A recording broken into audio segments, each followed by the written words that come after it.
Hello students, myself Kalpana Gupta, Department of Chemistry, RR College, Alwar. आज हम हमारे इस फोर्थ वीडियो लेक्चर में कार्बीन के बारे में पढ़ेंगे। इससे पहले के वीडियो लेक्चर्स में आप लोग कार्बोनियम आयन, कार्बन आयन और मुक्त मूलक जैसे मध्यवर्ती के बारे में पढ़ चुके हैं। कार्बीन ये भी एक मध्यवर्ती है जो कि अभिक्रिया के मध्य में बनता है। इस कार्बीन में हम पढ़ेंगे कार्बीन की संरचना, कार्बीन कैसे बनता है, किन अभिक्रियाओं में बनता है और इसकी एप्लीकेशन और रिएक्शंस। तो सबसे पहले तो आपको ये जानना जरूरी है कि कार्बीन होता क्या है, कैसे पहचानेंगे हम कार्बीन को। वो स्पीसीज होती है जिसमें कार्बन पर 6 इलेक्ट्रॉन और कोई आवेश नहीं होता, अर्थात उदासीन होती है। आपको मैंने पहले लेक्चर में और कार्बोनियम आयन पढ़ाया था। कार्बोनियम आयन के भारी कक्ष में भी 6 ही इलेक्ट्रॉन होते हैं, किंतु कार्बीन और कार्बोनियम आयन में क्या फर्क हुआ? दोनों के भारी कक्ष में ही 6 इलेक्ट्रॉन है, किंतु कार्बोनियम आयन पर धन आवेश होता है और 3 बंध बनाता है। उसमें बंध पेयर की संख्या 3 होती है, किंतु कार्बीन के अंदर उदासीन है कार्बीन, सबसे पहली बात। और दूसरा, इस पर 6 इलेक्ट्रॉन है लेकिन कोई आवेश नहीं है और ये 2 सिग्मा बंध और इसके पास 2 अयुग्मित इलेक्ट्रॉन रहते हैं, अर्थात 2 बॉन्ड पेयर हैं और 2 अनशेयर्ड वैलेंस इलेक्ट्रॉन हैं। इसलिए कार्बीन बहुत रिएक्टिव होता है और अनस्टेबल होता है। इसका जो लाइफ टाइम होता है वो नैनो सेकेंड्स में होता है, तो इसलिए बहुत क्रियाशील होता है। भारी कक्ष में 6 इलेक्ट्रॉन है और कितने बंध बनाता है? सहसंयोजक बंध 2, और 2 ही इसके पास अयुग्मित इलेक्ट्रॉन पाए जाते हैं। तो ये कार्बीन अनचार्ज है, कोई चार्ज नहीं है, इलेक्ट्रॉन डेफिशिएंट मॉलिक्यूलर स्पीसीज है that contain a divalent carbon atom surrounded by sextet of electron and 2 substituent. तो कार्बन पर कोई आवेश नहीं है, इलेक्ट्रॉन की कमी है, इस कारण इलेक्ट्रोफाइल की तरह बिहेव करता है। डाइवेलेंट कार्बन इसलिए कहते हैं क्योंकि ये 2 बंध बनाता है।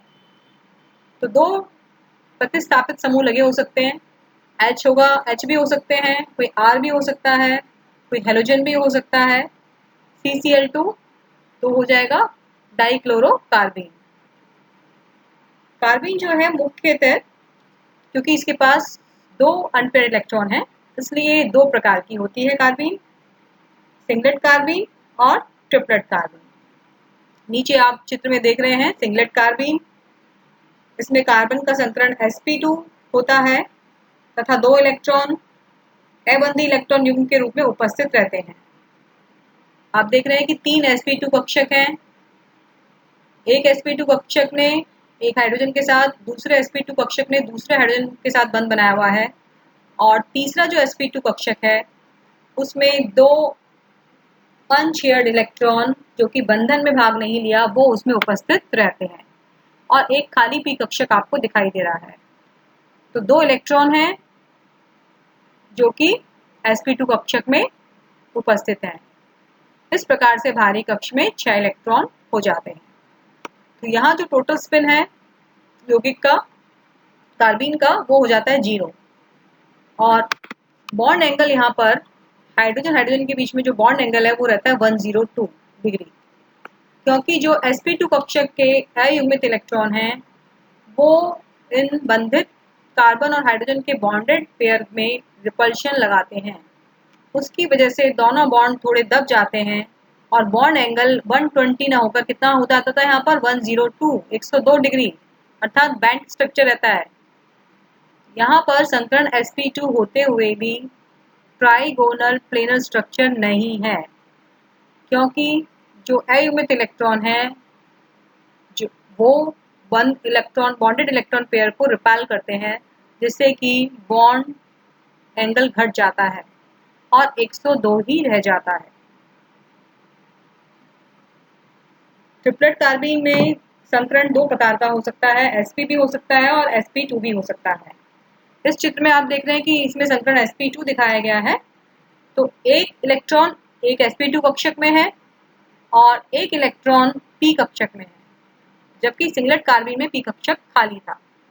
तो अगर ट्रिपलेट कार्बाइन में sp2 संकरण पाया जाता है तो इलेक्ट्रॉन की व्यवस्था जैसे कि चित्र में दिखाई गई है, एक ही इलेक्ट्रॉन रहता है sp2 कक्षक में, और इसलिए जो कार्बन हाइड्रोजन बॉन्ड के बीच में जो रिपल्शन होगा वो सिंगलेट कार्बाइन की तुलना में कम होगा।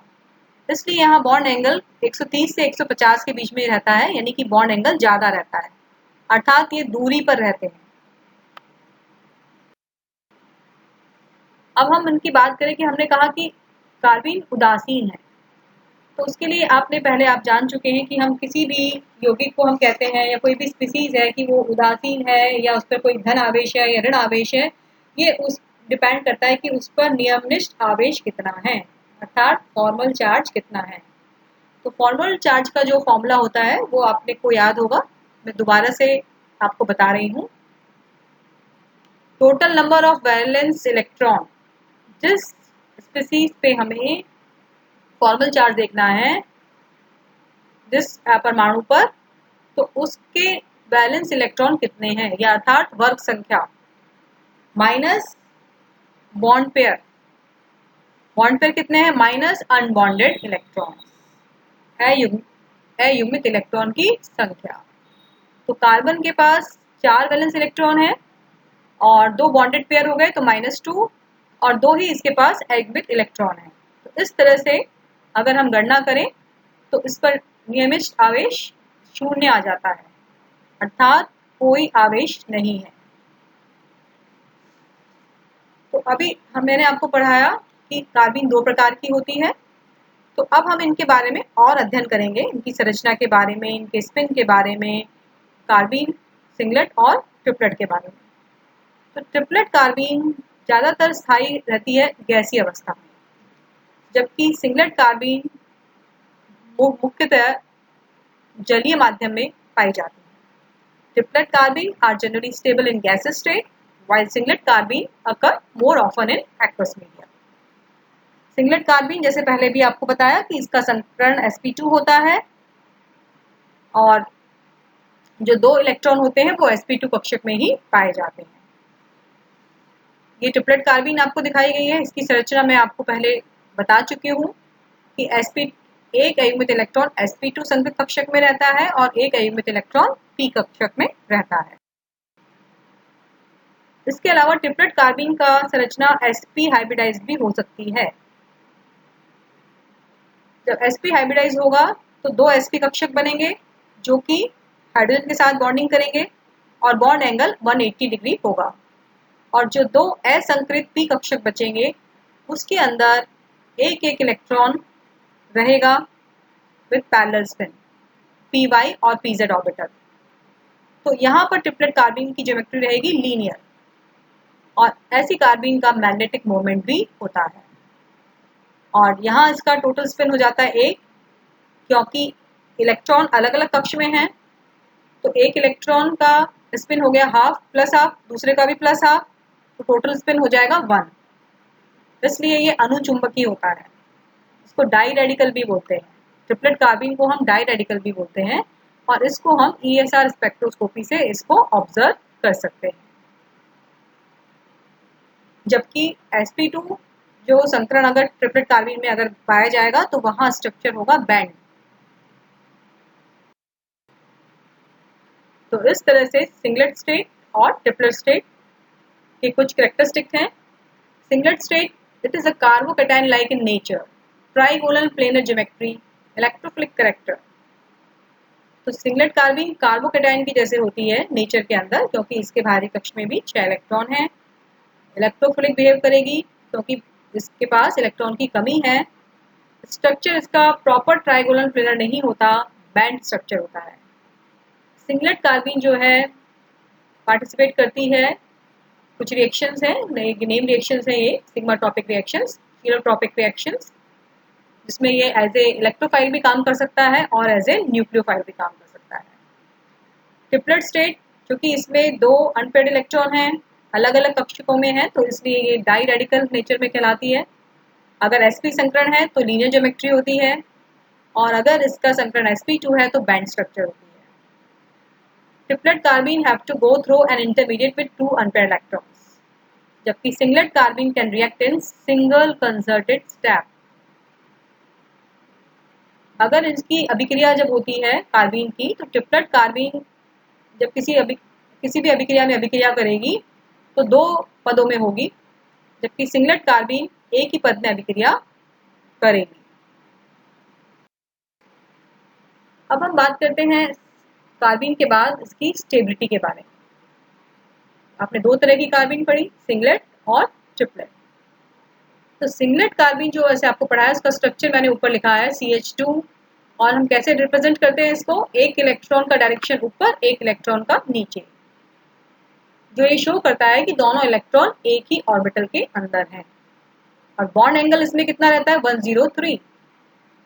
जैसा मैंने आपको पहले स्लाइड में बताया, क्योंकि रिपल्शन ज़्यादा होता है इसके अंदर 2 इलेक्ट्रॉनों की वजह से, बॉन्ड पेयर में रिपल्शन ज़्यादा होता है, इसलिए बॉन्ड एंगल 103 रह जाता है।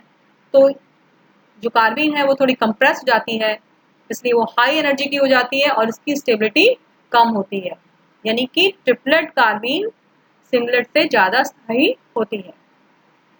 ट्रिपलेट कार्बीन को जब हम रिप्रेजेंट करेंगे तो दोनों इलेक्ट्रॉन एक ही डायरेक्शन में दिखाएंगे, दोनों ऊपर दिखा सकते हैं या दोनों नीचे दिखा सकते हैं, जैसे कि मैंने इस आपको डायग्राम में दिखाया है।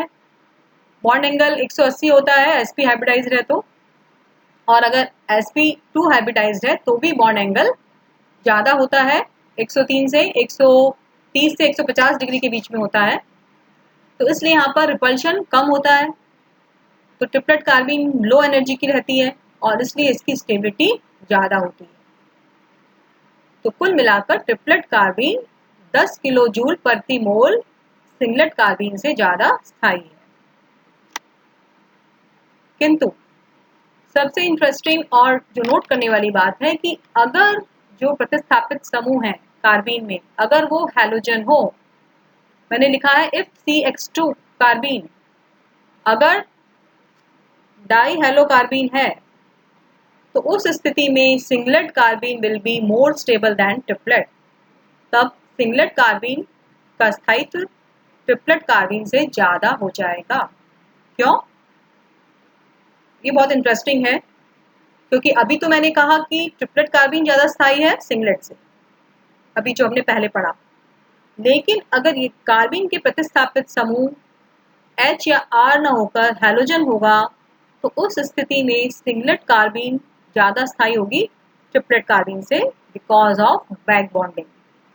आप डायग्राम में देखें नीचे, कार्बन से लगा है फ्लोरीन, 2 फ्लोरीन एटम लगे हैं, 2 हैलोजन एटम लगे हैं जिनके पास 3 लोन पेयर होते हैं, और क्योंकि कार्बन के पास इलेक्ट्रॉन की कमी है, एक p कक्षक इसमें खाली है। सिंगलेट कार्बीन का स्ट्रक्चर क्या है, sp2, तो एक p असंकृत कक्षक है, तो फ्लोरीन एटम का जो लोन पेयर है वो इस p कक्षक में चले जाते हैं, बैक बॉन्डिंग हो जाती है और उससे इसकी स्टेबिलिटी कार्बीन की बढ़ जाती है। तो इस बैक बॉन्डिंग के कारण कार्बीन स्टेबलाइज हो जाती है, जबकि ट्रिपलेट के अंदर ऐसी बॉन्डिंग नहीं हो पाती क्योंकि उसकी लीनियर ज्योमेट्री है। तो इसलिए ट्रिपलेट कार्बीन की स्टेबिलिटी कम हो जाएगी, लेकिन ये उसी केस में होगा जब हाइड्रोजन एटम लगा होगा। अन्यथा नॉर्मल कार्बीन की हम बात करें तो ट्रिपलेट कार्बीन की स्टेबिलिटी सिंगलेट कार्बीन से अधिक होती है। अब हम चलेंगे, जैसे हम डायग्राम में देखें स्पिन स्टेट, तो आप देख रहे हैं कि 2 सिग्मा बॉन्ड बनाते हैं दोनों ही कार्बीन, ट्रिपलेट कार्बीन भी और सिंगलेट कार्बीन भी।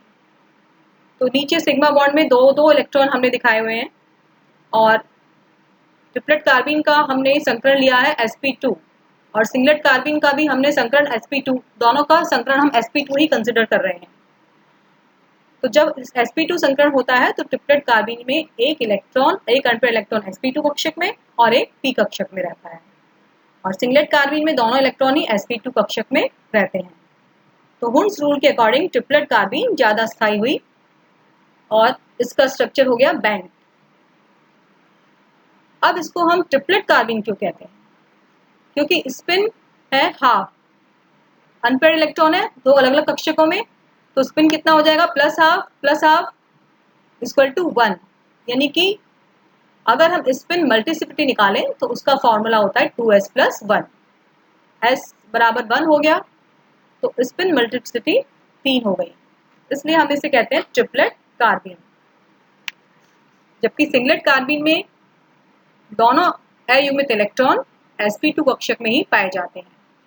तो एक इलेक्ट्रॉन का स्पिन होगा हाफ तो दूसरे का होगा माइनस हाफ, तो कुल स्पिन हो जाएगा 0, इसलिए स्पिन मल्टीप्लिसिटी आ जाएगी 1 और इसलिए इस कार्बीन को हम कहते हैं सिंगलेट कार्बीन।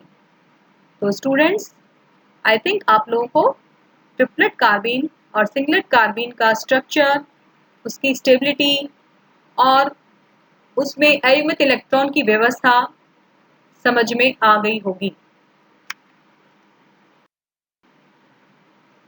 अब नेक्स्ट हम चलेंगे कि कहाँ बनता है, जनरेशन कहाँ होता है कार्बन का। तो अनेक ऐसी रिएक्शंस हैं, जैसे फोटो तापीय अपघटन से बनता है, प्रकाशीय अपघटन से बनता है, या ट्रांजिशन मेटल हम कोई जैसे रोडियम, कॉपर, इनके माध्यम से भी कार्बीन का निर्माण होता है। तो सबसे फर्स्ट एग्जांपल आप देखें, ये है डाईएजोमीथेन, CH2 double bond N plus double bond N। इसका हम कर रहे हैं तापीय अपघटन, तो इससे नाइट्रोजन निकल जाएगी और आप देख रहे हैं बच गया CH2 विद 2 इलेक्ट्रॉन्स, यानी कि कार्बीन। नेक्स्ट है कीटीन। कीटीन का भी तापीय प्रकाशीय अपघटन करते हैं तो इससे CO निकल जाता है और कार्बीन प्राप्त होती है। एक और नीचे आपको रिएक्शन दिख रही है R2C N double bond N, cyclic azide. तो यहाँ पर भी नाइट्रोजन निकल जाएगी और आपको मिलेगी डाई एल्किल कार्बीन। एक और फोर्थ एग्जांपल है जो थोड़ा सा कॉम्प्लिकेटेड है, स्ट्रक्चर थोड़ा सा कॉम्प्लिकेटेड है आप लोगों के फर्स्ट ईयर के स्टूडेंट के हिसाब से, लेकिन इसमें मैं आपको सिर्फ ये बताऊंगी कि नीचे जो ब्रैकेट में है वो कार्बीन आपको दिख रही है कि वो इस रिएक्शन में कार्बीन बनी है। इस एग्जाम्पल को आप छोड़ भी सकते हैं, आप शुरू के 3 एग्जाम्पल पर ही फोकस करें। ये फिर थोड़ा सा रिपीट है, यहाँ आप अच्छे से देख सकते हैं कि किस प्रकार से नाइट्रोजन निकल रही है और कार्बीन बन गई di alkyl carbene. Next example है सल्फोनाइल हाइड्रोजोन्स। ये जो यौगिक है सल्फोनाइल हाइड्रोजोन्स, इसको जब हम क्षार के साथ ट्रीट करते हैं तो सल्फोनिल ग्रुप निकल जाता है और इस तरह से मिल जाता है हमें di azo alkane. Sulfonyl aryl group निकलकर हमें मिल जाता है डाई एजो एल्केन, और इससे फिर जो ऊपर वाला स्ट्रक्चर आ गया डाई एजो एल्केन, फिर उससे नाइट्रोजन निकल जाएगी और कार्बीन बन जाएगी।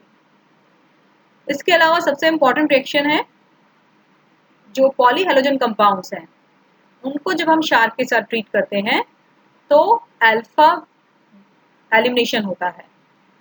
क्षार जो है इस जैसे एग्जांपल दिया हुआ क्लोरोफॉर्म CHCl3, तो क्षार की उपस्थिति में प्रोटॉन निकल जाएगा और कार्बन पर ऋणावेश आ जाएगा और फिर इससे एक और Cl निकल जाएगा, यानी कि अल्फा एलिमिनेशन हो जाएगा और उससे बन जाएगा आपका डाइक्लोरोकार्बीन। और एक और रिएक्शन है जिससे कार्बीन बनता है, ये बहुत इंपॉर्टेंट रिएक्शन है, सिमन स्मिथ रिएजेंट।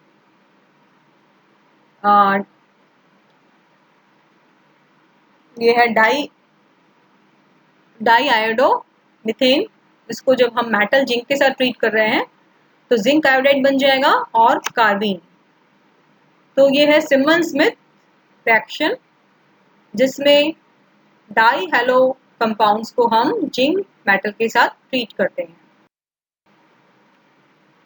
ये भी बेस इंड्यूस्ड एलिमिनेशन है, यहाँ पर भी अल्फा एलिमिनेशन हो रहा है, एक ही कार्बन से 2 परमाणु निकल रहे हैं H और Cl। पहले H निकला है और फिर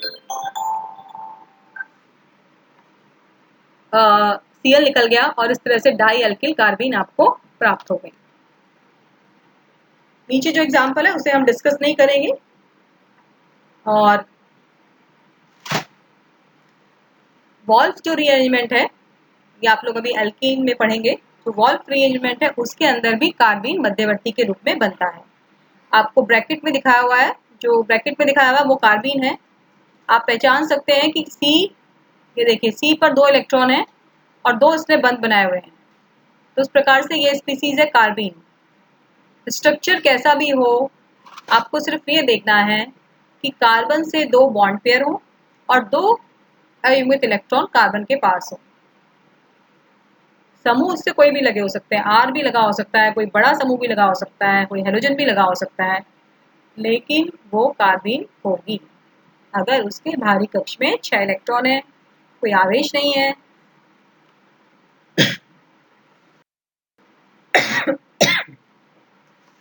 अब हम करते हैं लास्ट में इसकी एप्लीकेशंस कि कहाँ इसका यूज होता है। अमीन्स में एक रिएक्शन होती है, जैसे हम नेम रिएक्शन है कार्बिल अमीन रिएक्शन। तो अमीन्स को जब क्लोरोफॉर्म और KOH के साथ ट्रीट किया जाता है, अभी मैंने आपको पढ़ाया क्लोरोफॉर्म को जब क्षार के साथ ट्रीट करते हैं तो क्या बनती है, कार्बीन। तो वही स्टेप यहाँ होता है, क्लोरोफॉर्म और क्षार की उपस्थिति में कार्बीन बनती है और ये कार्बीन अमीन्स के ऊपर रिएक्शन करती है और उसके बाद आपको बनता है एल्किल साइनाइड,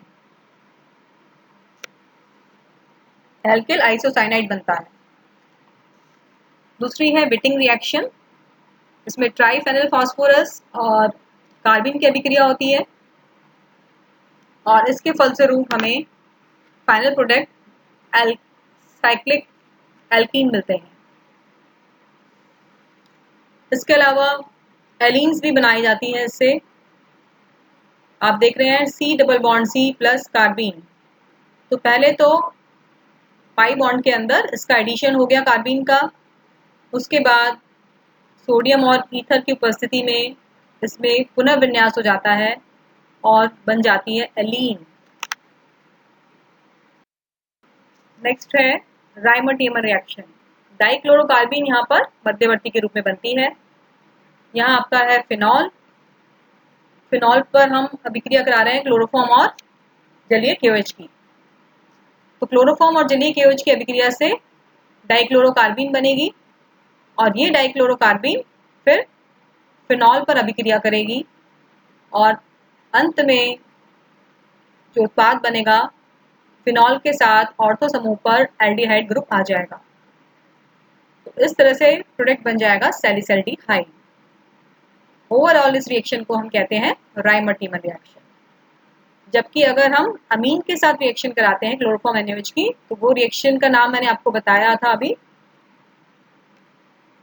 कार्बिल अमीन रिएक्शन, जिसमें प्राइमरी अमीन से क्या प्रोडक्ट बनता है, एल्किल आइसोसाइनाइड, और यहाँ पर राइमर-टेमर अभिक्रिया में बनेगा सैलिसैल्डिहाइड। कुछ और रिएक्शंस है कार्बीन की, ये आप देखें। कार्बीन जो है डबल बॉन्ड के ऊपर यानी कि पाई बॉन्ड के ऊपर इसका योग हो जाता है और साइक्लिक यौगिक बन गया, एडिशन रिएक्शन। ये लाइट फॉर्मेशन, एल्किल हैलाइड के साथ CH कार्बन की अभिक्रिया होकर ये लाइट बन जाता है। ये लाइट्स वो होते हैं जिसमें हेलोजन के पास इस तरह से आवेशित स्पीसीज बन जाएगी, हेलोजन के पास प्लस है और C के पास नेगेटिव चार्ज है। नेक्स्ट रिएक्शन होती है इंसर्शन रिएक्शन, सिग्मा बंध में समावेश, इंसर्शन रिएक्शन। तो जो R है और X Y, तो X और Y के बीच में जो सिग्मा बंध है उसमें कार्बीन का समावेश हो गया, इंसर्ट हो गई, इसलिए इसे कहते हैं समावेश अभिक्रिया। तो सिग्मा बंध के बीच में कार्बीन इंसर्ट हो जाती है और इस तरह से प्रोडक्ट बन जाता है। तो इस प्रकार अभिक्रिया करके कार्बीन अपना ऑक्टेट पूरा करके स्टेबल यौगिक, स्थायी यौगिक बना लेती है। तो इस प्रकार से आपने कार्बीन पढ़ा कि कार्बीन कहाँ बनेगी। 2 प्रकार की कार्बीन होती है, सिंगलेट और ट्रिपलेट। फिर उनकी स्टेबिलिटी के बारे में मैंने आपको बताया और फिर उसकी रिएक्शंस। तो बच्चों, आप लोग इसे ध्यान से पढ़ें और बुक की हेल्प भी ले सकते हैं। नेक्स्ट लेक्चर में हम नाइट्रीन के बारे में पढ़ेंगे। So thank you.